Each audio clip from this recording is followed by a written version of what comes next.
Salve galera, antes de estar começando o vídeo eu gostaria de pedir para vocês dar um like no vídeo, se inscrever no canal, fazer um comentário se tiver alguma dúvida e se possível compartilhar e ativar o sininho das notificações, porque além de vocês receber sempre que tiver um vídeo aqui no canal, tanto de Clash Royale, tanto de história de navio ou qualquer coisa relacionada aos dois, você está podendo receber e além disso ajudar o nosso canal a crescer, né? Chegar a mais pessoas. Então agora é isso, bora pro vídeo. O Royal Mail Steamer Aquitania foi um navio encomendado e operado pela Cunard Line, empresa de navegação britânica, e foi construído pelo estaleiro John Brown & Company Limited, de Clydebank, na Escócia. O Aquitania ele foi o maior e mais luxuoso entre os seus dois companheiros de frota, o Lusitania, de 1906, e o Mauritania, idem. No caso, são as datas de lançamento ao mar, não viagem inaugural. Porém, o Aquitania dos três foi o mais lento. Vale lembrar que os três não são uma classe, como ocorre no Olympic, o Titanic e o Britannic, na Ocean Steamer Navigation Company, mais conhecida como White Star Line. Sua ideia deriva da concorrência pelos melhores navios com White Star, que vinha se intensificando desde o início do século XX, almejando domínio na rota transatlântica. O Lusitania e o Mauritania saíram na desvantagem se comparados ao Olympic e o Titanic nos quesitos tamanho e luxo. Enquanto os primeiros citados tinham em torno de 240 metros, a Olympic Class tinha 269. Porém, o Aquitania veio para mudar a situação. Seu objetivo não era tirar a Blue Riband, a Flâmula Azul, que era o prêmio dado ao transatlântico que fizesse a travessia mais rápida leste-oeste ou oeste-leste, em serviço regular. Não veio para tirar a Flâmula Azul do seu companheiro Mauritania, e sim de alavancar ainda mais a Cunard, e se equiparar ao Olympic e o Titanic, os dois, falassem, os rivais concorrentes dos Mauritania e do Lusitania na época. Com a defasagem dos seus dois transatlânticos, por volta de 1910, que a gente já estava na construção do Olympic e do Titanic, os executivos da Cunard Line começaram a pensar em um novo transatlântico para botar a Cunard no topo britânico novamente. Mas ainda deveria manter o perfil dos seus predecessores. Muito do projeto foi pensado e se concluiu que ele não deveria ser feito para a Blue Riband, e a velocidade escolhida para ele foi em torno de 23 nós, ao contrário do Mauritania e do Lusitania, que foram, além de serem pensados para conseguir a Flâmula Azul, foram pensados para atingir em torno de 24, 25 nós. Em julho, a Cunard deu início a uma campanha a fim de escolher o estaleiro para a construção do novo transatlântico. Por fim, foi escolhida a John Brown & Company Limited, os mesmos dos dois últimos, que realizaram a construção da maioria dos navios da Cunard. Isso na história mesmo, tanto das Queens, as primeiras Queens, da Queen Mary, Queen Elizabeth, o Queen Elizabeth II, etc. O contrato de encomenda foi acordado em dezembro de 1910 e seu nome, Aquitania, foi escolhido no dia 19 de janeiro de 1911, em homenagem a uma província romana. O engenheiro do navio era Leonard Pesquet. A ideia do navio é que ele tivesse um tamanho entre 30 e 40 metros maior que seus companheiros. Levando em conta que o Mauritania tinha entre torno de 240 metros, a intenção dele era ter um navio assim, em torno do tamanho de 270 a 280 metros. Sua tonelagem ela permaneceu inferior à da Olympic Class, mas o deslocamento se elevou. A sua quilha foi batida em junho de 1911, ao mesmo tempo que o Leonard se embarcava na viagem inaugural do Olympic, a fim de retirar ideias para serem implementadas no seu novo transatlântico, como ocorreu do engenheiro do Aquitania entrar no Olympic para poder tirar ideia. Por isso que a gente pode, às vezes, reparar o próprio interior do Aquitania. Às vezes você olha para o interior da classe Olympic, ou principalmente do Olympic, e dá uma olhada no Aquitania, você pensa que é um Xerox. Tipo, uma cópia muito, muito, muito igual. Mas vale ressaltar que o Aquitania era, sim, mais luxuoso que o Olympic Class. O Aquitania ele seguiu em construção normalmente, mesmo após o naufrágio do Titanic em abril de 1912, pois o seu projeto ele suportava a nova quantidade de botes exigida por lei, ao contrário do Britannic, por exemplo, que era um rival do Aquitania, né, que teve alterações. Não é rival, mas assim, acaba sendo navio da concorrente.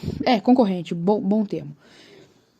Que teve que receber alterações para receber mais botes, por isso a gente repara aqueles turcos imensos, que eu particularmente acho bonito, tem gente que não gosta. O Aquitania, provavelmente, o Aquitania, como não recebeu alterações, provavelmente no seu projeto era previsto que ou já era planejado a quantidade de botes, ou já se tinha espaço ao menos para poder ter eles. Ele tinha as anteparas à prova d'água, assim como ficou famoso, né, com o Titanic, e ele conseguia flutuar até com 5 compartimentos inundados. A anteparas à prova d'água foi um negócio que começou a se popularizar mais ainda nessa época, devido ao que aconteceu com o Titanic mesmo. Também as medidas como casco duplo foram aplicadas e enfatizadas durante a construção para passar essa ideia de segurança mesmo. O casco do navio ele foi lançado ao mar no dia 21 de abril de 1913. Ele foi batizado por Alice Stanley, condessa de Derby, com aquele clássico estouro com a garrafa de champanhe, que eles pegam aquela garrafa de champanhe, sobe na escada, tem até vídeo já desse tipo, com navios até antigos mesmo, que eles pegam a garrafa, amarram numa corda, a pessoa que vai batizar, né, fala as frases lá, deseja boa sorte ao navio, pega a garrafa e tampa no casco, estoura, e a pessoa aperta o botão, o navio desce. No caso, eu tô imaginando aqui os navios que tem estaleiro de rampa, tipo Harland and Wolff, ou, por exemplo, que é no caso o estaleiro da White Star Line, assim, o mais comum, né, ou o próprio John Brown Company, eu acho que também é de rampa. Enfim, continuamos. Foi levado para uma doca seca imediatamente, né, assim que ele foi lançado, e por 1 ano e 1 mês, assim, mais ou menos, passou pelo processo da equipagem, que é a questão de botar interior, chaminé, motorização, né, que na época era carvão, motorização a vapor, que era carvão, para poder impulsionar o navio. Isso também botou interior, motor, no caso, falei do motor no caso, mas tipo, luxo também, hélice, tudo, praticamente tudo, menos o que já estava feito no casco. E o custo para a decoração interna do navio acabou até superando o estimado, ao contrário do Mauritânia, que ficou na linha ali, ou até um pouco mais barato, tenho que me recordar, por causa que o Mauritânia não é o tema desse vídeo, inclusive. Os móveis custavam um pouco mais até que a decoração, então acabou... os móveis custavam mais do que a decoração, forçando uma simplificação no estilo, então teve que fazer uma economia aí para o bolso não apertar. No dia 10 de maio de 1914, assim que ele saiu da doca seca, ele seguiu para seus testes no mar, na qual ocorreu com êxito, atingindo as expectativas e até surpreendendo a Cunard positivamente. No dia 14, o navio entrou no rio Mersey e aguardou por 16 dias até sua viagem inaugural, no dia 30 de maio do mesmo ano. Nesse período ocorreram ali as últimas limpezas e correções antes de sua primeira viagem, tipo o clássico check-up, ver se tá tudo certo, arrumar os tintim por tintim ali para ele inaugurar. Agora, por dimensões, o Aquitânia ele tinha 274,6 metros de comprimento e 29,6 metros de altura, sendo na época o maior navio do Reino Unido, superando a Olympic Class por mais ou menos 5 metros. Foi o primeiro navio da Cunard a ultrapassar a marca de 900 pés, era uma marca simbólica.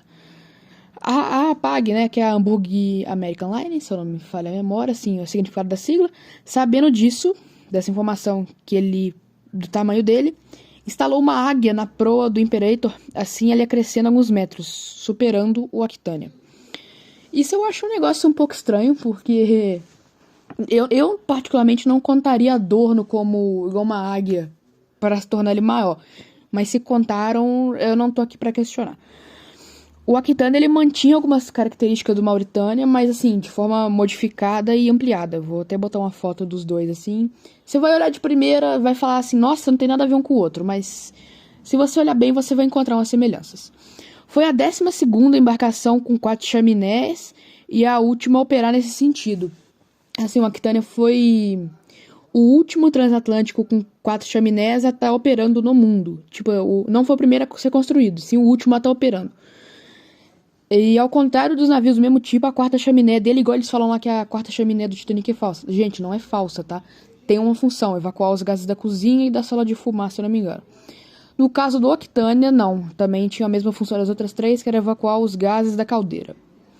Ele era impulsionado por 4 hélices de 4 pás cada, assim como seus 2 companheiros, o Lusitânia e o Mauritânia, não tô lembrado se teve, mas o Lusitânia acho que teve umas modificações na quantidade de pás, mas não veio ao caso. Mesmo com as alterações por razões financeiras, o Aquitânia ele permanecia muito luxuoso e ele contava assim, com até uma particularidade legal, né? Ele tinha 8 suítes luxuosas com nomes de pintores famosos. Era uma homenagem. No lançamento, a capacidade do Aquitânia em questão de passageiros, a gente tinha mais ou menos, dados certos, 618 na primeira classe, 614 na segunda e 1.198 na terceira. Você vai falar pra mim que não tá fechando as contas, mas o resto tem a tripulação. O seu luxo lhe rendeu o apelido de O Navio Lindo, The Ship Beautiful. Ignora o inglês. Agora eu vou apresentar para vocês algumas fotos do Aquitânia. A gente tem aqui o Palladium Lounge. Não, como eu disse, ignorem o inglês, não sei se está certo.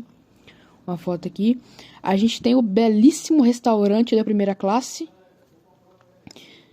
Temos também a grande escadaria, que é um negócio que eu acho bem bonito. Não que eu prefira a escadaria do Aquitânia em relação à do Olympic Class, mas é uma escadaria que eu acho bem bonita. Temos aqui o salão de banho, né, a piscina do Aquitânia, que pelo menos por fotos parece bem espaçosa, mais espaçosa do que aqui é mostrado em alguns outros navios. Aqui a gente tem o salão, né, o salão normal da primeira classe. Aqui a gente tem a sala de fumar. E aqui a gente tem os elevadores, que é um negócio que não era tão raro de se encontrar em grandes transatlânticos famosos e luxuosos da época. O Lusitânia mesmo já tinha, mas eu acho um negócio bizarro para mais de 100 anos atrás. Não sei ao certo quando foi inventado o elevador, mas também subir e descer aquilo tudo, tantos decks de escada, é sacanagem. Bom, ao longo agora que a gente tá falando das acomodações do navio, vale ressaltar que ao longo dos seus 35, 36 anos de carreira, ele sofreu várias reformas em vários lugares. Gente, eu falo 35, 36 anos porque eu considero 1950, mas tem uma divergência. Assim, algumas pessoas botam que a Aquitânia, tipo assim, se encerrou em 1950 e outros em 49. Eu considero 50 porque até em 50 ele já existia. Assim, ele ainda existia em 1950. Como eu disse, sofreu várias reformas. Aliás, como eu ainda não disse, ao longo da sua carreira ele sofreu várias reformas no interior, inclusive eu vou citar aqui sobre a ponte, e ele partiu em sua viagem inaugural ao comando de William Thomas Turner, Comodoro da Cunard. Sua viagem inaugural do Aquitânia era vista pelos britânicos como uma questão moral, visto que a viagem inaugural do alemão SS Vaterland ocorreu em torno de 2 semanas antes e era o maior navio do mundo, o Vaterland. Os passageiros aproveitaram a viagem e o navio chegou em Nova York no dia 5 de junho de 1914. Fazem 100 anos já. Na volta, o Aquitânia bateu recordes de um britânico. Aliás, bateu recordes para um navio britânico, transportando 2.649 passageiros. Não era, você pode falar assim, tá longe da capacidade máxima, mas assim, é bastante coisa. E a capacidade máxima tem que levar em consideração que tem tripulantes. Sua carreira comercial foi interrompida pela Primeira Guerra Mundial. O Aquitânia ele foi requisitado pela Marinha Mercante no dia 5 de agosto de 1914.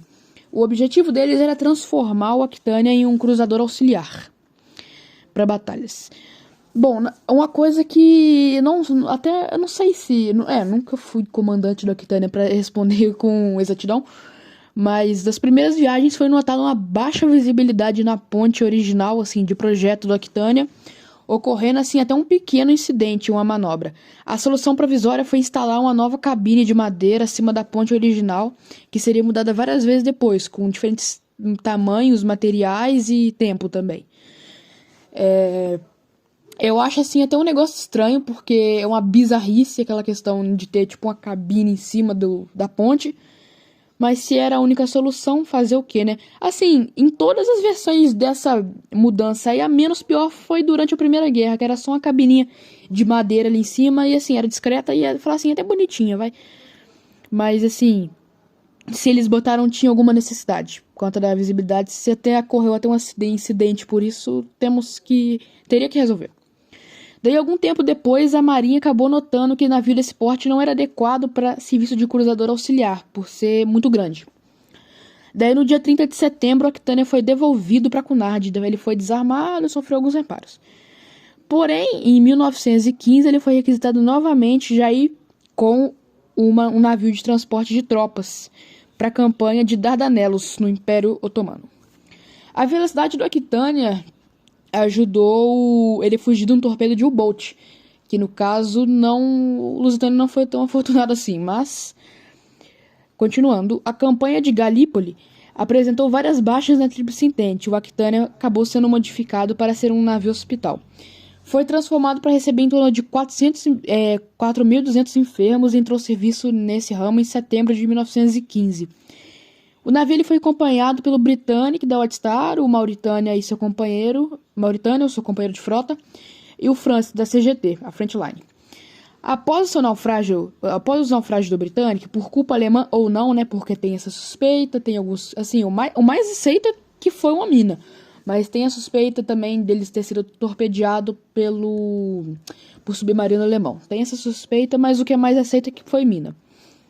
A Tríplice Entente viu aqueles navios como um alvo em perigo e os retirou do mar. O Aquitânia ele passou todo o ano de 1917 atracado no Estreito de Solent.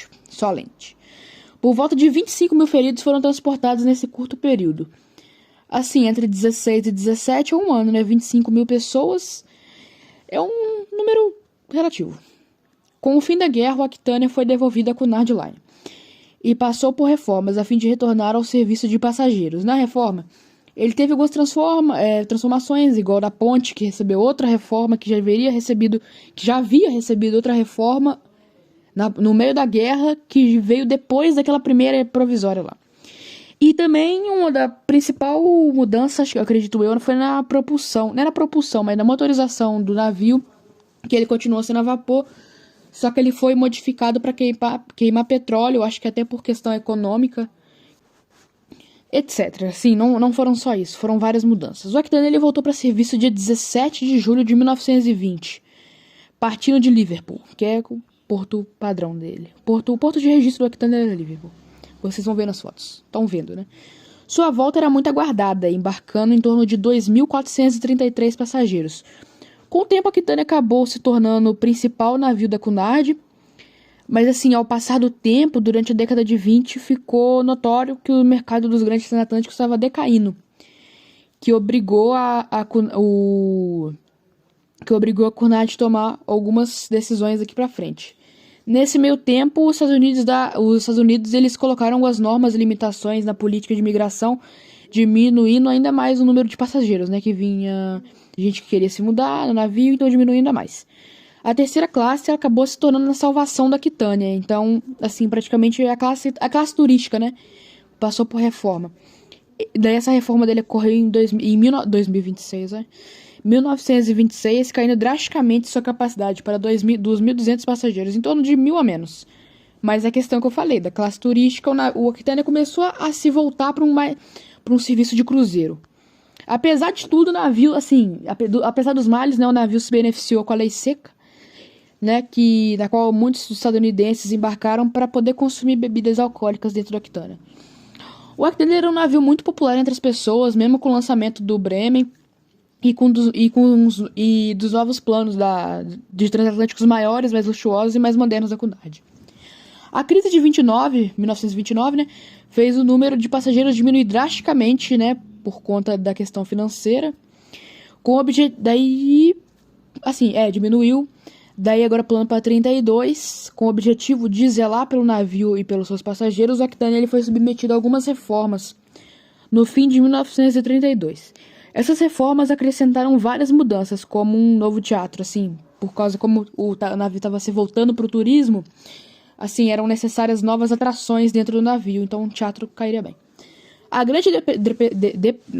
Grande Depressão dificultou as coisas e em 1934 obrigou a Cunard Line a se fundir com a White Star Line, né, que eram rivais concorrentes, formando a Cunard White Star Line Limited. Mesmo com o descarte de navios mais velhos, tipo o Olympic, o próprio Mauritânia, né, que já estava um pouquinho mais velho, o Aquitânia não foi tomada a decisão de descartar o Aquitânia, e a princípio nem o Berengaria, né, que era o Imperator, e o Majestic, que foram vendidos um pouco depois, não assim de primeira, e nem o Aquitânia. Mesmo superando a vida média de transatlânticos, que ele tinha 26 aninhos de operação, e a vida média era de 25. Os cruzeiros no mar Mediterrâneo ajudaram muito o navio a continuar rentável. Em 10 de abril de 1936, o Aquitânia acabou encalhando mas conseguiu ser recuperado. A Segunda Guerra Mundial começou e o Aquitânia guardava ordens em Nova York, junto com o Queen Mary e com o Normandy, que eram assim os novos, né, junto com Queen Elizabeth, os novos navios donos do mundo, poderia dizer assim. Esses novos navios, os novos melhores e maiores e luxuosos navios do mundo e os que estavam disputando a Flâmula Azul.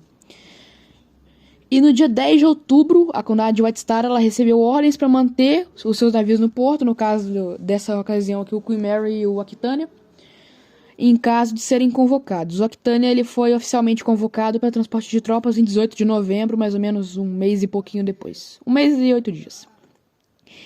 Ele partiu, 1 mês e 8 dias, 10 de outubro, 18 de novembro. Ele partiu 10 dias depois em um comboio para Halifax, né? No caso, transportando e acompanhado de tropas canadenses. O navio ele continuou a serviço com tropas canadenses até fevereiro de 1940, sendo nesse momento enviado em seguida para uma doca seca, com a esperança de mantê-lo em segurança. Quando a White Star Line, no caso, fez isso. Porém, o governo britânico requisitou novamente para recolher tropas na África do Sul, Austrália e Nova Zelândia. Pelos anos seguintes, o Aquitânia seguiu transportando tropas pelo mundo, dentro ou fora da zona de guerra, passando inclusive aqui no Brasil, RJ, vou botar uma foto para vocês. E uma viagem, não nessa do Brasil, o Aquitânia chegou a transportar 7 mil soldados, é coisa de louco. Eu acho que era tipo formigueiro que ficava lá dentro, não dava nem para mexer. Com o final da guerra, o Aquitânia foi escalado para levar as tropas de volta para casa, na Austrália e no Canadá. O navio foi oficialmente devolvido para a empresa em 48. Daí ele passou por umas reformas para voltar ao serviço de passageiros. No final de 1949, apesar dele ser popular, estava meio claro que ele estava velhinho e ultrapassado. Tipo, tem umas histórias assim que falam que teve um piso, né, um deck apodrecido e que um piano chegou a forçar esse deck, quebrou o deck, o piano desceu alguns decks, assim, quebrando tudo porque estava tudo podre.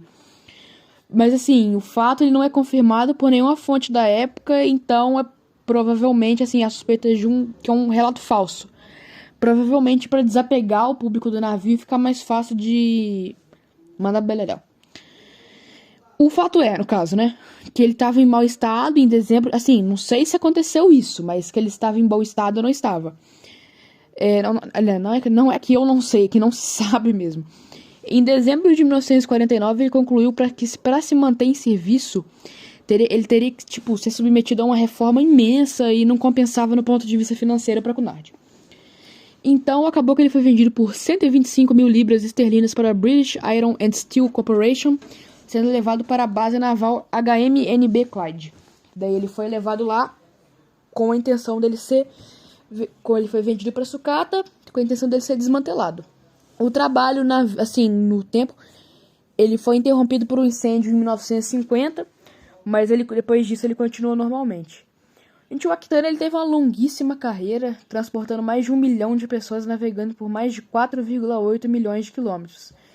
Agora, gente, pro encerramento do vídeo, eu vou deixar um vídeo do Aquitânia na sua última viagem, né, a Last Voyage, que tem até o último apito dele. Se gostaram do vídeo, deixem um like aí e se inscrevam no canal. Tchau.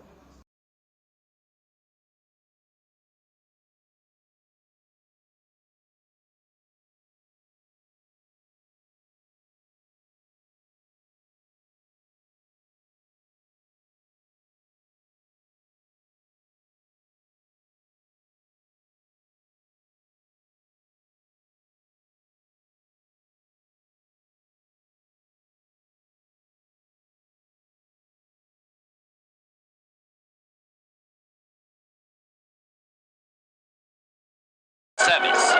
These are exclusive Movietone pictures. When a famous ship reaches the end of her career, as the Aquitania, the 36-year-old Cunard White Star Liner, has done, there is inevitably much sentiment over the event. Decks and saloons, where so many passengers have enjoyed so many voyages, are empty and silent.